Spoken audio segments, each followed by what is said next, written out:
সকালবেলা উনি করলা ভাজছেন এই খোলা মাঠে। ইনার রান্নার রুম হচ্ছে এটাই, জল জীবন জল মিশন। এটা জল দেওয়া হচ্ছে।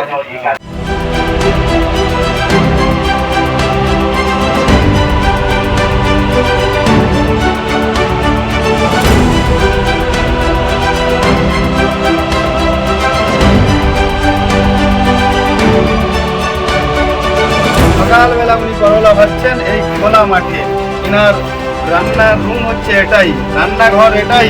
ইনি এই রান্নাঘরে রান্না করছেন, কোনো ইনি রেশন পান না। আমরা কথা দিলাম 30 দিনের মধ্যে আমরা রেশনও দেবো, ঘরও বানিয়ে দেবো আপনার। আর এই ঘর আমরা বানিয়ে দেবো 30 দিনের মধ্যে, পাট্টা করে দেবো।